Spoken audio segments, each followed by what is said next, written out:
the texture of your hair? Who taught you to hate the color of your skin to such extent that you bleach to get like the white man? Who taught you to hate the shape of your nose and the shape of your lips? Who taught you to hate yourself from the top of your head to the soles of your feet? Who taught you to hate your own kind? Who taught you to hate the race that you belong to?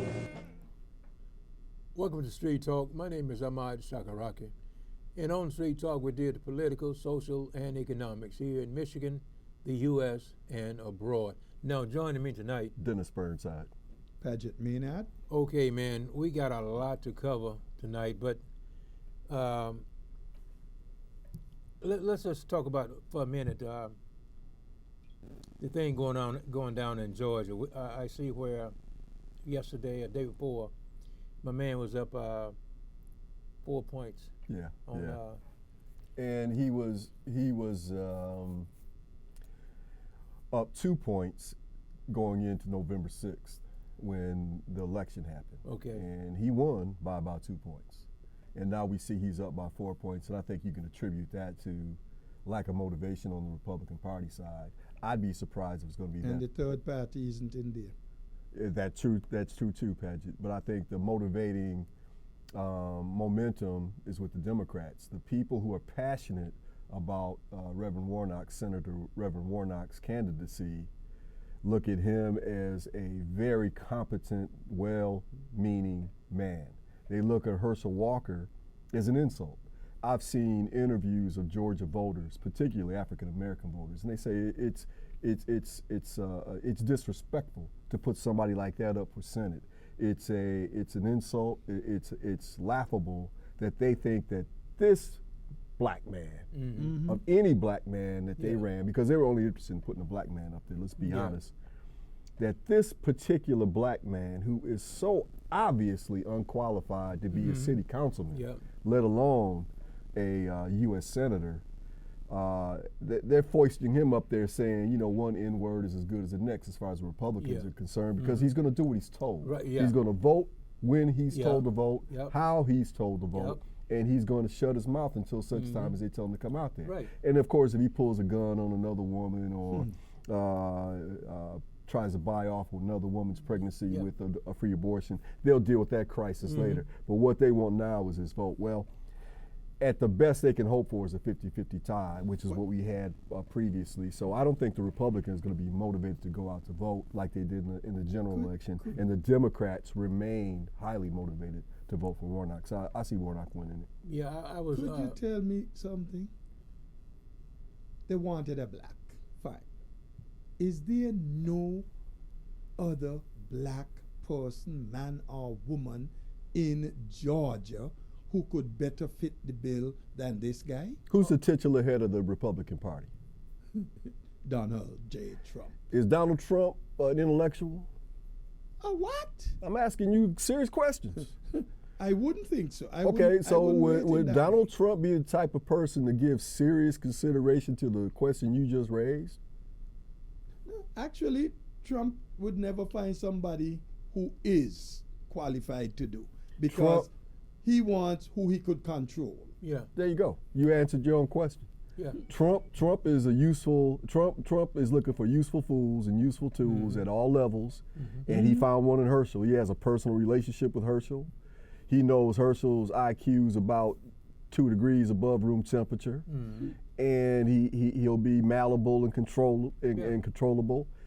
And on top of that, Donald Trump can beat his chest and say, "That's my guy." Yeah. But for me, he wouldn't even be up here. He wouldn't have won. Right. So that's why he's up there. Yeah, and I hope and pray he doesn't win. Well, from what I see, I don't think he'll win. He'll win, and I never expected him to win, and I really thought somehow that Warnock would get at least more than 50% of the votes, but he didn't. But I think Walker, and big as Georgia, state of Georgia is, and after you leave Atlanta and 3 or 4 more of those places, then the rest is like Michigan. It's like you don't see any black person. Well, that's the United States. Yeah. That's the United States. There's There's an urban-rural schism. Yeah. There's a black-white schism. Mm-hmm.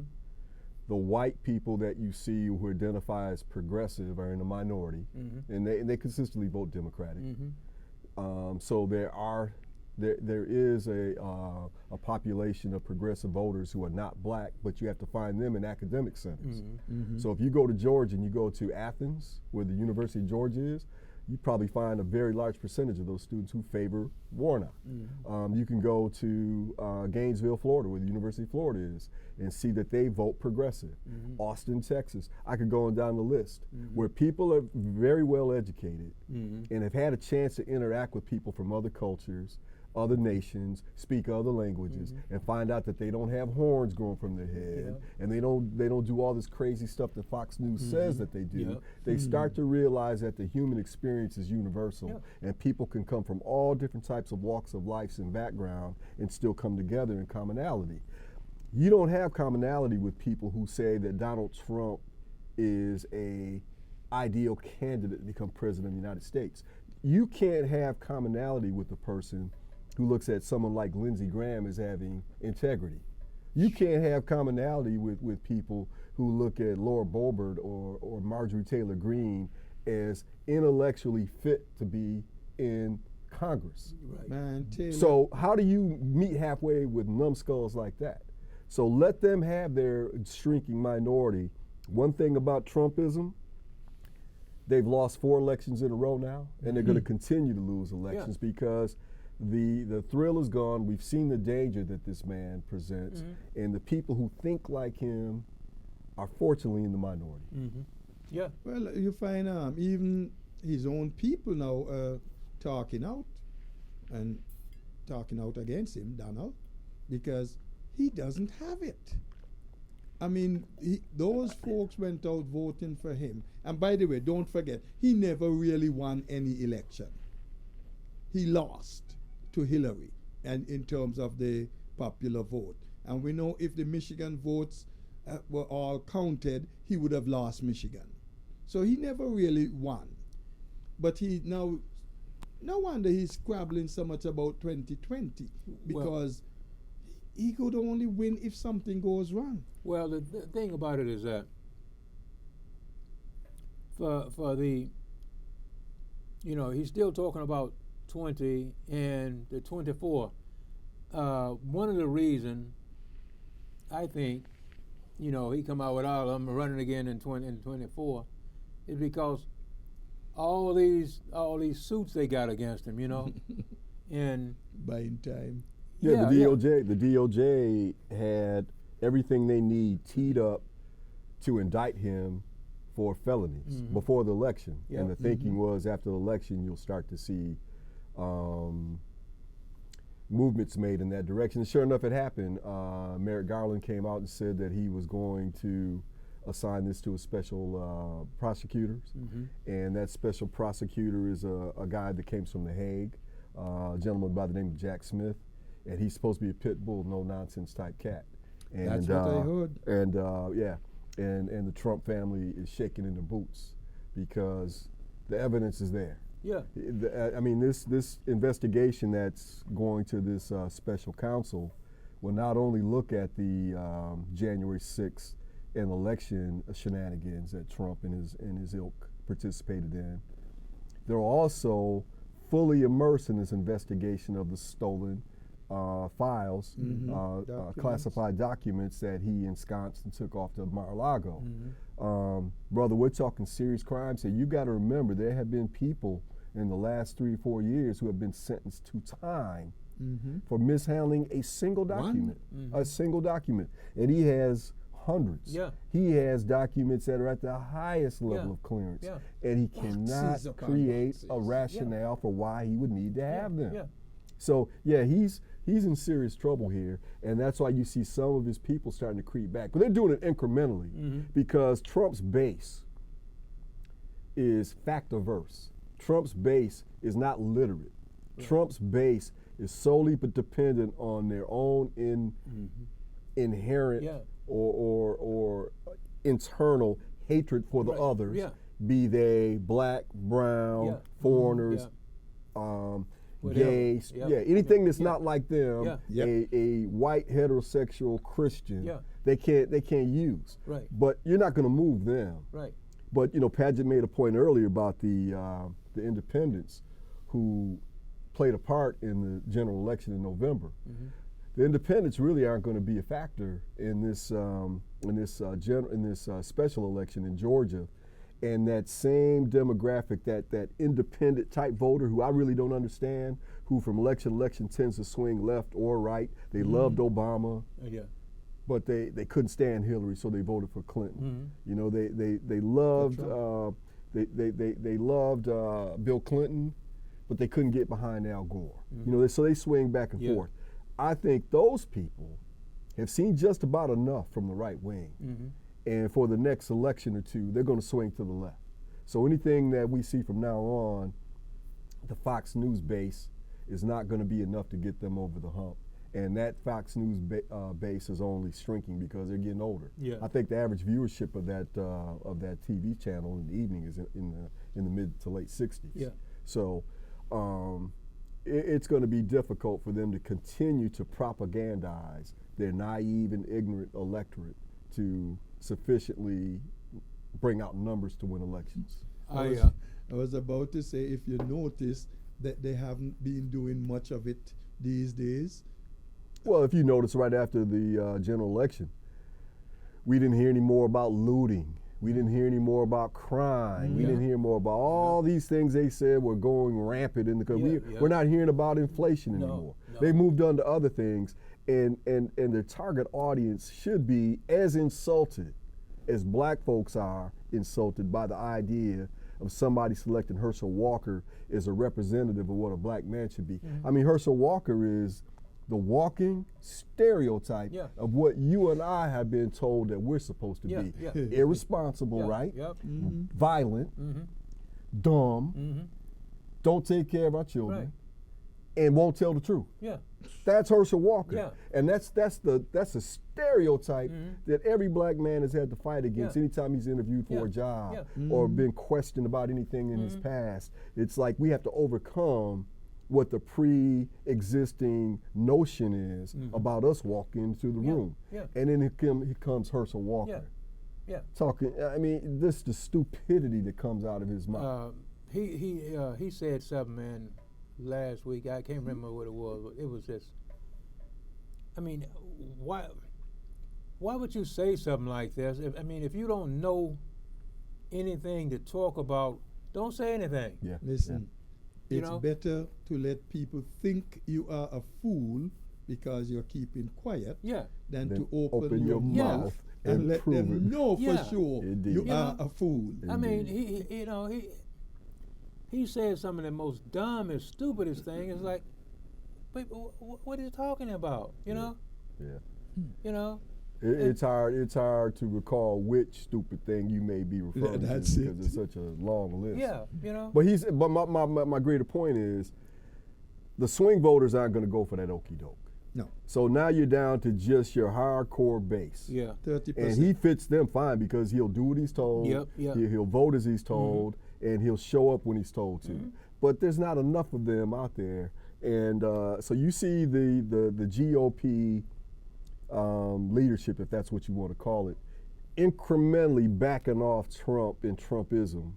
You know, as it is allowed by what they perceive as the threat out there that comes from those Trump people. And you know, the threat isn't just political. I mean, some of these guys are in actual fear for their very lives, and all these mass shootings, 2 a day now in the United States. Yeah. Political threats, threats of violence against our politicians that come in hourly. Yeah. I don't condone the things that they say and do. But if they were ever to come out and say, I feared for my safety if I was compelled to speak the truth about what I knew, I could understand that. It still doesn't excuse it, because at some point you got to be a human being with a certain level of integrity and courage to speak truth You're right. to obvious malfeasance. But Yeah. you know, where we are now, I think it's slowly dwindling away. Yeah. One thing more before we leave Trump. I know we need to go on to something else. Just recently, this last weekend or so, Trump supposedly had dinner with this guy, Nick Fuentes, 24-year-old guy, who is racist, white supremacist, and whatnot. It's bringing quite a lot. And Trump is saying, well, I don't know him. Kanye West was supposed to be at Mar-a-Lago for dinner with Trump, and he brought along this guy and one or two other people with him. But you notice Trump, no matter, anytime he get caught up with one of this type, he never know the person. What do you think going down there? What do you think? What you see coming up out of this? Well, people are backing away, like you just said. Well, you know, when you're a liar, man, you know, you have to study. You have to study a lie. To cover up the last one. You over here, you got to lie. Then you over here, oh, I got to cover up for this lie, you know. Ahmad, a liar must have a good memory. Otherwise, you're going to be caught. Yeah. Yeah. And apparently a liar has to also have an audience that has a poor memory, because they don't seem to remember his last lies either. Yeah. Maybe. But yeah, man, he brings Kanye in. Is criticized for bringing in Kanye and Nick Fuentes, and his excuse is, well, I brought Kanye in because he's a troubled young man that I want to counsel, and I didn't know Nick Fuentes was coming. I don't even know this dude. Well, we know. Mm-hmm. We know from past communications that he knows him. We know that the Secret Service wouldn't let this fool into Mar-a-Lago unless they knew Twitler wanted him in there. Yeah. So the idea that he was just put upon by Kanye belies the facts. But let's give him the benefit of the doubt. Say he didn't know Nick Fuentes. It sure is coincidental that the white supremacists and racists always seem to be able to have a seat at this table. Mm-hmm. And then our Jewish brothers and sisters are saying, wait a minute. Why would you let Kanye sit down and break bread with you in view of what he just said? Mm-hmm. Yeah. And did, talking about Death Con. Mm-hmm. I mean, his dummy doesn't know it's DEF, not death. Yeah. Death Con to the Jews. I mean, what are you talking about, man? Yeah. But Trump says, well, that's okay. Come break bread with me. Yeah. but this Nick Fuentes guy, I don't know him. I don't know him. Right. Well, and we know he lied. Well, you know, Trump, you know, he's like anything that he can pull together where he thinks he's gonna make him look good. Because one day last week he was saying something to the Jewish people. It's like you were saying something to the Jewish people supposed to be good to the Jewish people, and you bring in somebody like these people. Yeah. You know. Mm-hmm. I mean, Kanye. You know, I've had these conversations with brothers that I know personally, who were offended by the treatment that Kanye and Irvin, the basketball player, got because of their link to anti-Semitic statements. Now, I think there's two different things going on here, in my opinion. Yeah. Kyrie Irving put a link on his Instagram page that was to a movie called, a documentary, I put that in quotation marks, called From Hebrew to Negro, which is a theory based on myth about our past as Africans. It's not historically, it's not scientifically based, but it's a link. He didn't make a statement, he didn't make a comment, he put that link on his page. Meanwhile, we come to find out that very movie has been on Amazon's page since 2018. For some years. Yeah. They've made thousands of dollars on this. Yeah.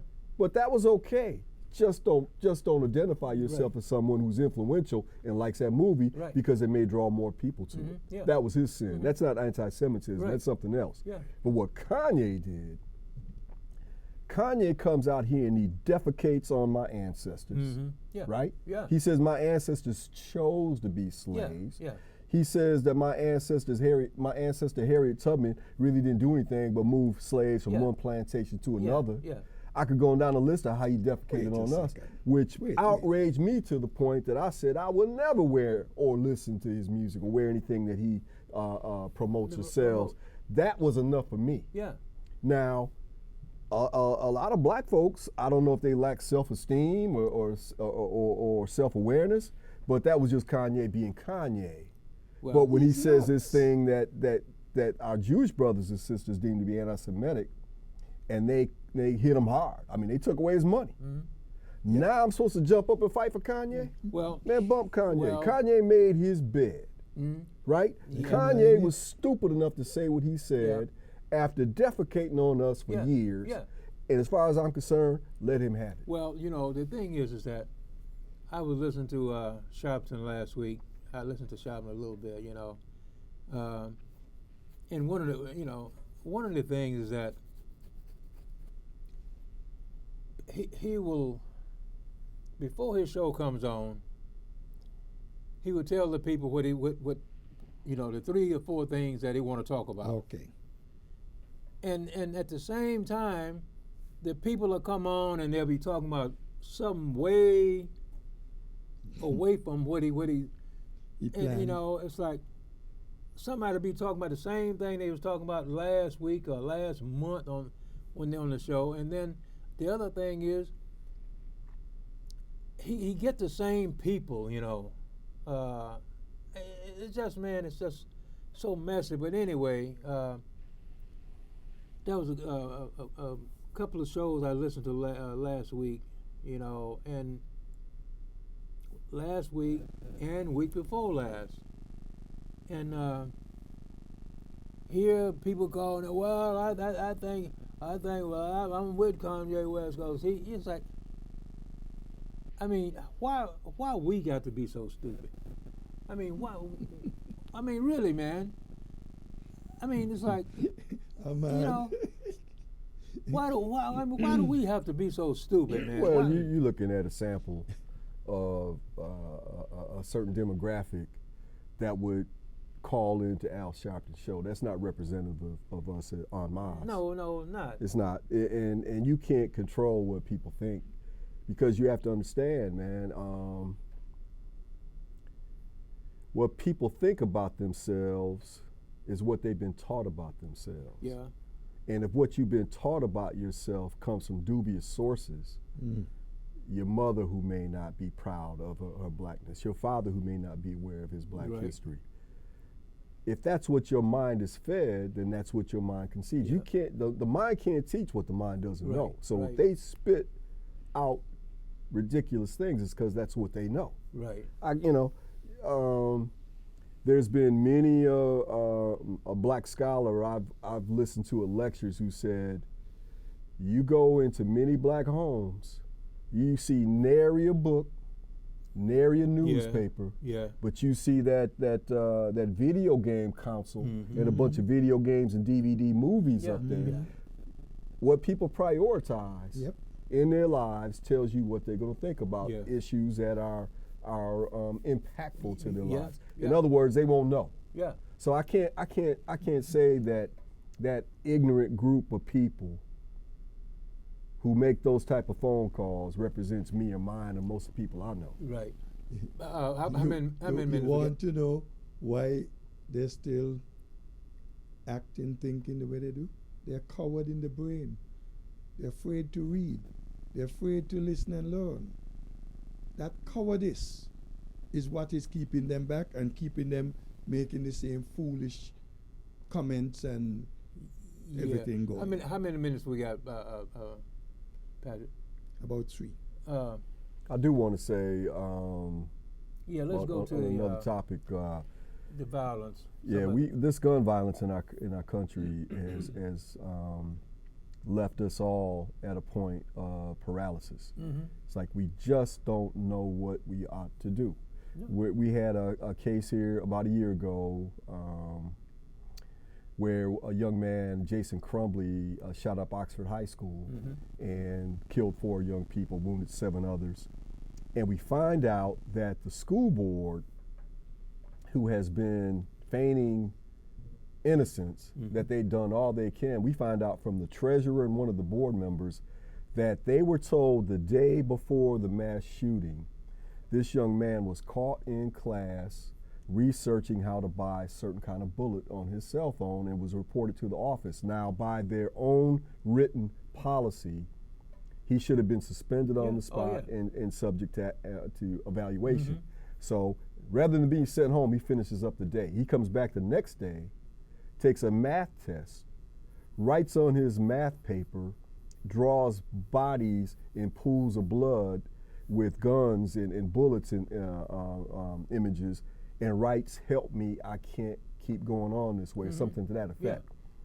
Not only is he not pulled from class and sent home, he's pulled from class, the parents are called, and the parents raise hell and say they better not suspend him and send him home. So they leave him in school, and a couple hours later, you've got 4 dead children. So we have the means to address this issue, we just don't. And then you look at what happened at that nightclub in Colorado, the Q nightclub.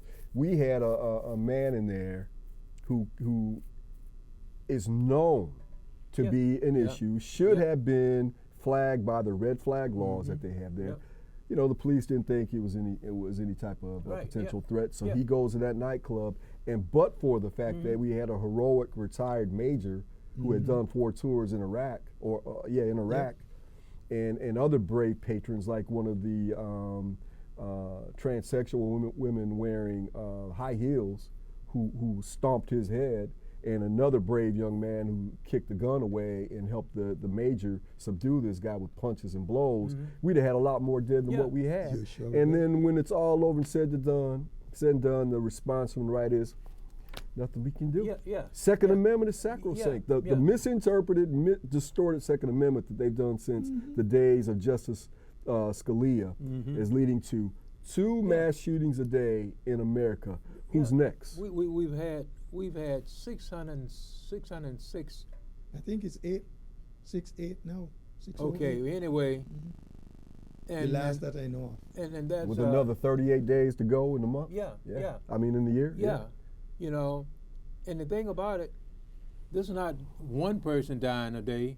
You know. One quick question before you leave, though, because we have time. Dennis, you talk about the youngster from Oxford. The parents were calling. They say, "You better don't send my child home." Yes. Or we'll be there. What responsibility should they have for his actions? Well, they've been indicted.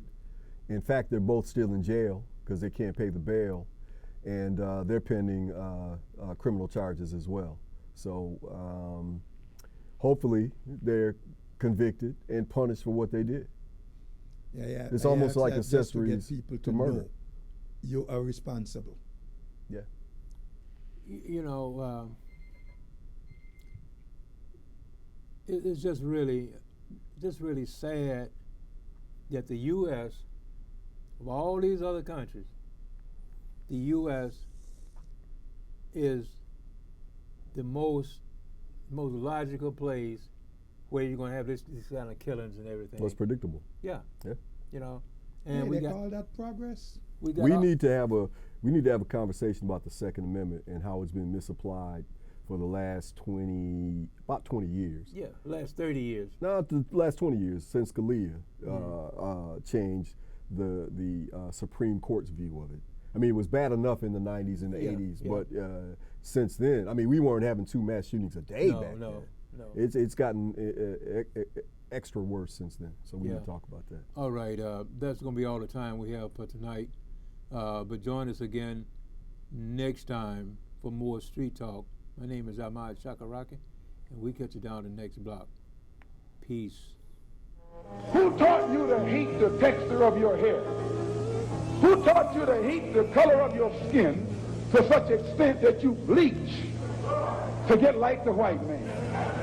Who taught you to hate the shape of your nose and the shape of your lips?